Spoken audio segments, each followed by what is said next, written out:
Hi there, Stephanie with Cornerstone Fundamentals. Caregivers, dads, work-at-home parents, family members stepping in, I have some guidance, tools, and methods just for you.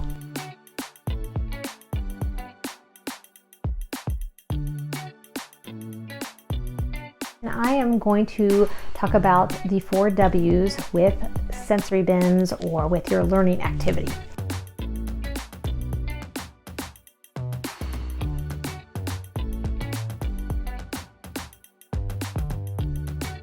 Four W's. That would be the where, the who, the what, and the why.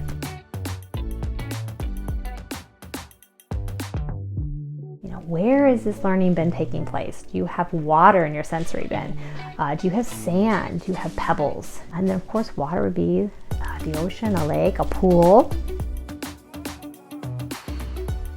And who's going to be your subject matter? So that is going to be, if it's little fish that have numbers on it, if they're different colored fish, it'll be pretty obvious. But you create that, but that's going to be like the who. And then the what, what's the objective? So the what and the why for the 4 W's, those two are key for learning bins, more than when you use the 4 W's for sleep and nap in transitional modes. The last two, the what and the why, are poignant for learning objectives. So this is going to be, why are you doing this? Well, there are children, and a good percentage of them, they're very logical in nature. So we're all hardwired to want to help and to have purpose, like objective.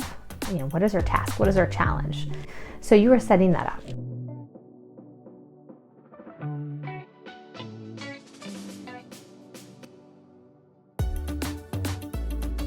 So now that you've decided, let's say you have water in your bin, you're at the ocean, and let's say you have your fish, you're catching fish.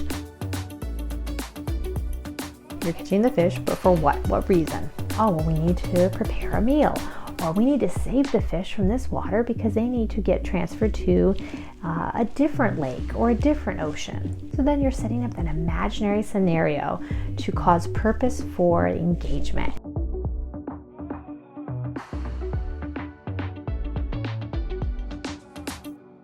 And a more engaged child, they are going to be resonating with what the objective is.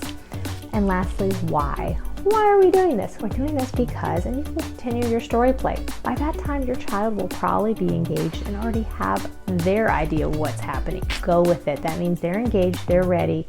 You just are there to kind of help champion that. Learning objectives are only going to be for for a certain amount of time. I would suggest between 5 and 10 minutes, depending on your child, their age, and where they're at just on the learning spectrum. Be with them during the learning objective, depending their age. Rule of 3 is you either have your free play or your physical play, and that will then determine what they do next. They get to choose what they do. That is their engagement. Do they need free play? Can you tell they're not engaged? That means they need free play or they need physical play. Or back to the core basics. Are they tired? Are they hungry? So if you're going to start a learning objective, I would highly recommend starting after a nap. When they wake up, they're well rested, haven't had too many emotions going on, because they're going to need to really focus in, and a lot of extra emotion may or may not allow them to do that. So I would have them snack already or eat already. A hungry child does not do well with a play bin, and especially if they're young, maybe ages 3, they may want to still try the play bin. So based on your child, typically by 3 they shouldn't be putting objects in their mouth that don't appear to be food, but be very conscious of that. And of course, all information that I have will be highlighted below in the video description. Any kind of links or additional resources that may not be something I offer or sell, I will definitely have down so you can easily find it. And of course, if you want to stay up to date on methods, approaches, and new content, go ahead and subscribe.